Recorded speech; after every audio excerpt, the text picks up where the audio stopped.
नमस्कार, वंदे मातरम। दोस्तों, स्वागत है आप सबका सैनिक पाठशाला में। आज का यह वीडियो में आरटीआई के जरिए आए जवाब और राज्यसभा में सबमिट किए गए एक कमेटी की रिपोर्ट के आधार पर आपको समझाऊंगा। दोस्तों, उसमें बकायदा जो राज्यसभा में कमेटी की रिपोर्ट सबमिट की गई है, उसमें यह भी बताया गया है दोस्तों कि कुछ ऐसे स्कीम्स का एग्जाम्पल्स है जो पुराने पेंशनर्स को भी लागू किए गए हैं पहले पुराने जमाने में। तो इसलिए क्यों नहीं एमएसपी, एमएससीपी जैसे स्कीम पुराने पेंशनर्स को भी लागू किए जाए। मैं आपको डॉक्यूमेंट्स के आधार पर समझाऊंगा और मांग रखूंगा इस वीडियो के जरिए, और आप भी इस वीडियो को शेयर जरूर कीजिएगा। चाहे आप प्री 2006 के पेंशनर हैं, चाहे आप पोस्ट 2006 के पेंशनर हैं, दोस्तों मेरी बात से आप जरूर इत्तेफाक रखेंगे और इस वीडियो को शेयर जरूर करेंगे। तो आगे बढ़ेंगे इस विषय के ऊपर। आगे बढ़ने से पहले मेरा आप सबसे आग्रह दोस्तों, अगर सैनिक पाठशाला चैनल का वीडियो आप पहली बार देख रहे हैं या अभी तक चैनल को सब्सक्राइब नहीं किया है, तो चैनल के साथ जुड़े रहने के लिए, इसका हिस्सा बने रहने के लिए और आपसे जुड़ी हुई भरोसेमंद जानकारियों को पाते रहने के लिए चैनल को सब्सक्राइब जरूर करें। तो चलिए आगे बढ़ते हैं दोस्तों। सबसे पहला पॉइंट जैसे आप देख रहे हैं, प्री पोस्ट 2006 का पेंशन निर्धारण का आधार और उसका सूत्र समझिए पहले। जी हां, जो बातें मैं आज के इस वीडियो में पॉइंट आउट करने जा रहा हूं, रेज करने जा रहा हूं, उन बातों को समझने से पहले प्री 2006 और पोस्ट 2006 का पेंशन का निर्धारण कैसे होता है उसको आपको समझना पड़ेगा। तो यहां पर मैं एग्जांपल लेता हूं।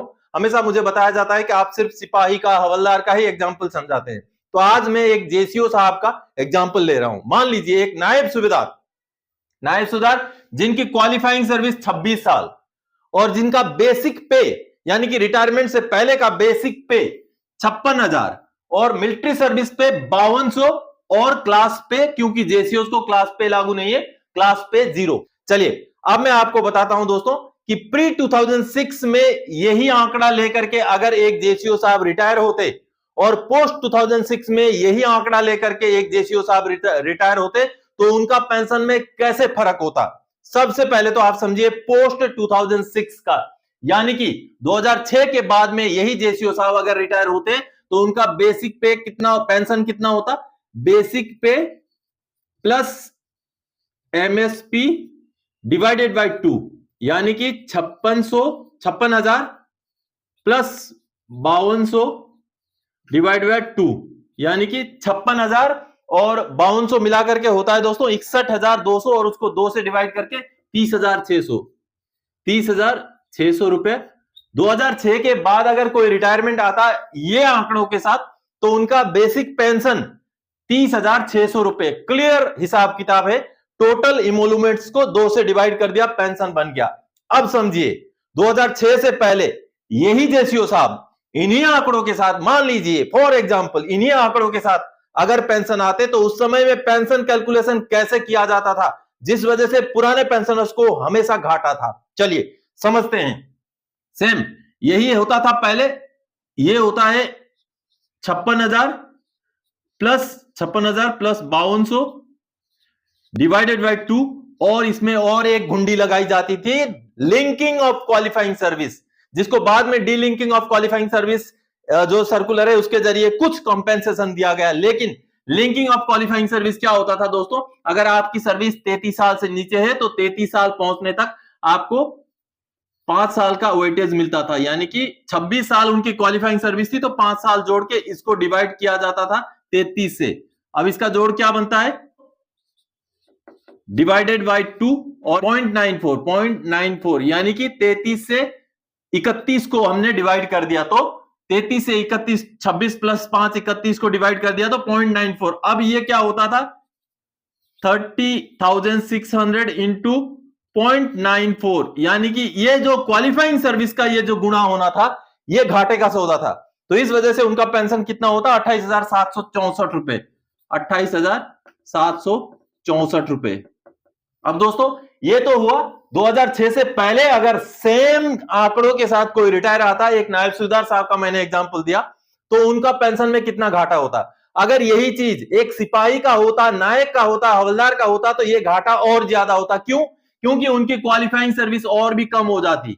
आप समझ रहे होंगे, अगर एक 17 साल वाले के साथ 5 साल जोड़कर अगर 22 साल को 33 से डिवाइड किया जाए तो ये जो है 0.94 और भी कम हो जाता, जिस वजह से उनका पेंशन में और कमी आती। तो 2006 से पुराने पेंशनर्स का जो पेंशन में कैलकुलेशन हुआ है वो किस तरीके से हुआ है जिससे उनको घाटा हुआ है। बाद में जाके जो 568 सर्कुलर यानी कि डी लिंकिंग ऑफ क्वालिफाइंग वाला सर्कुलर से कुछ हद तक कंपेंसेशन दिया गया उनको। लेकिन आज मेरा ये चीज समझाने का मकसद क्या है दोस्तों, आपको मैं समझाता हूं।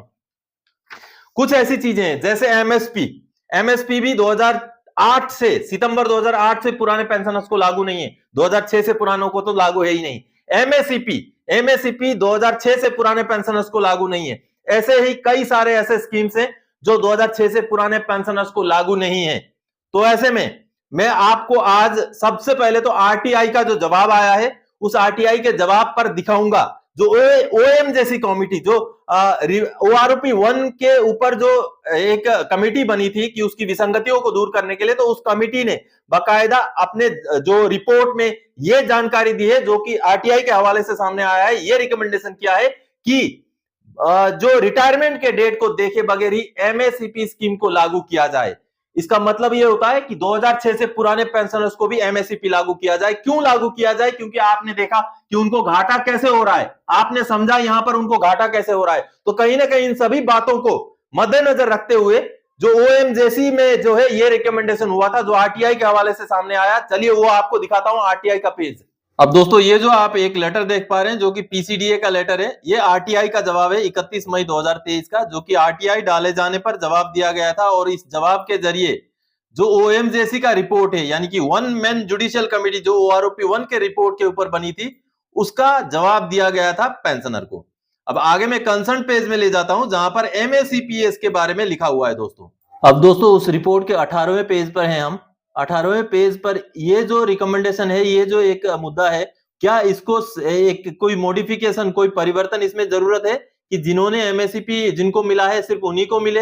अब देखिए आगे देखिए 20 नंबर पेज पर ये आप देख रहे हैं, therefore it is recommended that wherever the concept of MSCP is prevailing at present for any ranks in the armed forces, ex-servicemen who retired in those ranks may be extended the benefits of MSCP by subjecting them to the same condition as are applicable under the concept। यानी कि जो conditions अभी वाले retirees के लिए लागू हैं उन्हीं कंडीशनों को ध्यान में रखते हुए, इसका मतलब 8 साल 16 साल 24 साल वाला सर्विस, या उनको कोई ऐसा पनिशमेंट ना हो जिससे उनका प्रमोशन रुके, या तो फिर प्रमोशन के लिए अनविलिंग किया हुआ ना हो, तो उन कंडीशंस को ध्यान में रखते हुए कभी कभी रिटायरी हो उनको एमएससीपीएस का फायदा जो है दिया जाना चाहिए, एक्सटेंड किया जाना चाहिए इस फायदे को। ये इस रिकमेंडेशन में लिखा हुआ है। तो आप सबने देखा दोस्तों कि आरटीआई से खुलासा, प्री 2006 को भी बड़े पेंशन का भी बड़े पेंशन उनको भी मिले फाइनेंशियल अपग्रेडेशन यानी कि एमएससीपी। आरटीआई के हवाले से आए जवाब में ओआरओपी 1 में बनी कमेटी ने यह बोला है कि कभी भी रिटायर हुए हों वो उनको एमएससीपी का फायदा दिया जाए। अब आगे मैं आपको राज्यसभा में दाखिल किया गया एक रिपोर्ट दिखाऊंगा। राज्यसभा में दाखिल हुआ रिपोर्ट कहता है बढ़ोतरी मिले। जी हां, राज्यसभा में बकायदा एक रिपोर्ट दाखिल हुआ था जिसको कहते हैं कोशियारी कमेटी का रिपोर्ट, जो ओआरओपी को लागू करने के ऊपर रिपोर्ट था दोस्तों। और इस रिपोर्ट में कई सारे रिकमेंडेशन थे, जिसमें से एक महत्वपूर्ण रिकमेंडेशन बकायदा एग्जाम्पल के साथ यह था कि 2006 से पुराने पेंशनर्स को भी एमएससीपी का फायदा मिले। तो चलिए सबसे पहले मैं आपको रिपोर्ट दिखाता हूं, उस रिपोर्ट को समझते हैं, फिर आगे मैं समझाऊंगा दोस्तों कि किस तरीके से एमएससीपी असर डालेगा आपके पेंशन में। तो रिपोर्ट देखते हैं। अब दोस्तों ये राज्यसभा में सबमिट किया गया बकायदा रिपोर्ट है जो कि 2011 का रिपोर्ट है, और ये रिपोर्ट है कोशियारी कमेटी की। आप सबको सुना होगा, आप सबने ओआरओपी के ऊपर कोशियारी कमेटी।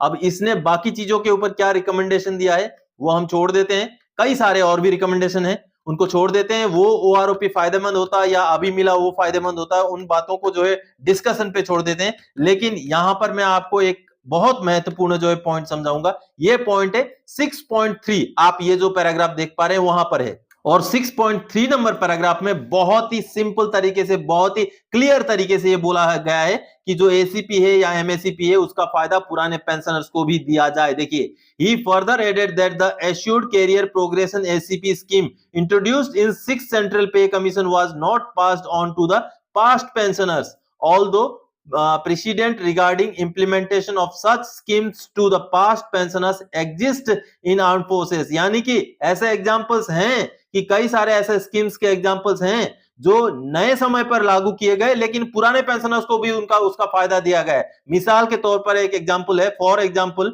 द रैंक पे which was not in existence before 1986, यानी कि 1986 से पहले जो रैंक पे नहीं था, has been extended to even pre 1986 pensioners. यानी कि 1986 से पहले रैंक पे नहीं था, जिसको 1986 के बाद लागू किया गया, लेकिन वो 1986 से पुराने पेंशनर्स को भी दिया गया। यानी कि पुराने पेंशनर्स को भी एसीपी का फायदे को एक्सटेंड किया जा सकता है। ये बकायदा रिकमेंडेशन कोश्यारी की कमेटी में है। और आगे, therefore ACP which has been introduced from 1 September 2008 should also be extended to the previous pensioners. दोस्तों, ये रिपोर्ट जब तक निकली थी तब तक जो है 1 सितंबर 2008 या उसके बाद को ही लागू था, लेकिन बाद में ये डेट अमेंड होकर के 1 जनवरी 2006 हो चुका है। तो आज के डेट में 1 जनवरी 2006 या उसके बाद वालों के लिए एसीपी लागू है, लेकिन ये रिकमेंडेशन क्लियर बोलता है कि उससे पुराने पेंशनर्स को भी एमएससीपी का फायदा दिया जा सकता है। तो आप सबने रिपोर्ट देखा दोस्तों, तो आपको मैं समझाता हूं। सबसे पहले,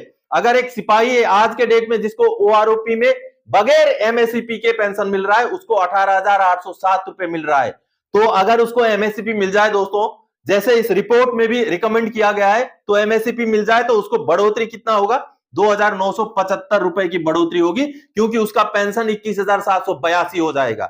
आगे अगर नायक की बात करूं तो बढ़ोतरी होगी दोस्तों 2,681 रुपए की, क्योंकि उसका पेंशन जो है 20,107 जो आज मिल रहा है उससे बढ़ करके 22,144 हो जाएगा दोस्तों, या तो फिर 24,825 अगर 24 साल सर्विस करके आया तो उतना हो जाएगा। और अगर एक हवलदार की बात करूं जिसको 22,257 आज के डेट में मिल रहा है, अगर एमएससीपी लागू हो तो 24,825 और 2,568 रुपए की बढ़ोतरी पेंशन में दोस्तों। और अगर एक ऑनरेरी नायब सूबेदार की बात करूं जिसमें सबसे ज्यादा घाटा ऑनरेरी नायब सूबेदार को हो रहा है, जिनको 2006 से पुराने वालों को मिल रहा है 23,750 और 2006 के बाद वालों को मिल रहा है 26,741, यानी कि 2,991 रुपए की बढ़ोतरी हो जाएगी।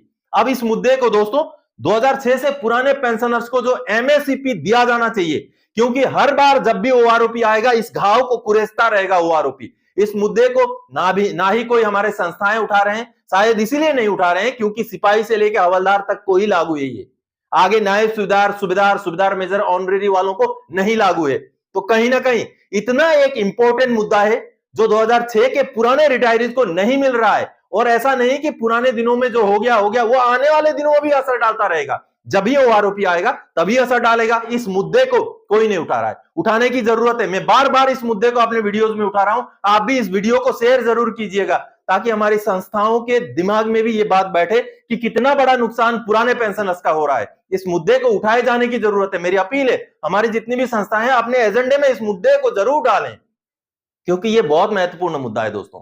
क्योंकि पहले से ही उनके पेंशन कैलकुलेशन में ही घाटा हो रहा है, उसको 568 सर्कुलर के जरिए कुछ घाटा पूरा कर दिया गया, लेकिन बावजूद इसके जिनको 568 का फायदा नहीं मिला है वो तो घाटे में है ही है। तो कहीं ना कहीं आगे आने वाले दिनों में उस घाटे को अगर कम करना है तो एमएससीपी का फायदा पुराने पेंशनर्स को दिया जाना बहुत ज्यादा जरूरी है, और इस मांग को उठाया जाना जो बहुत ज्यादा जरूरी है। तो दोस्तों, आज के इस वीडियो में इसी जानकारी और इसी मांग के साथ आया था। आगे और कोई जानकारी आपसे सरोकार रखने वाला विषय लेकर मैं फिर से हाजिर हो जाऊंगा। तब तक के लिए जय हिंद दोस्तों।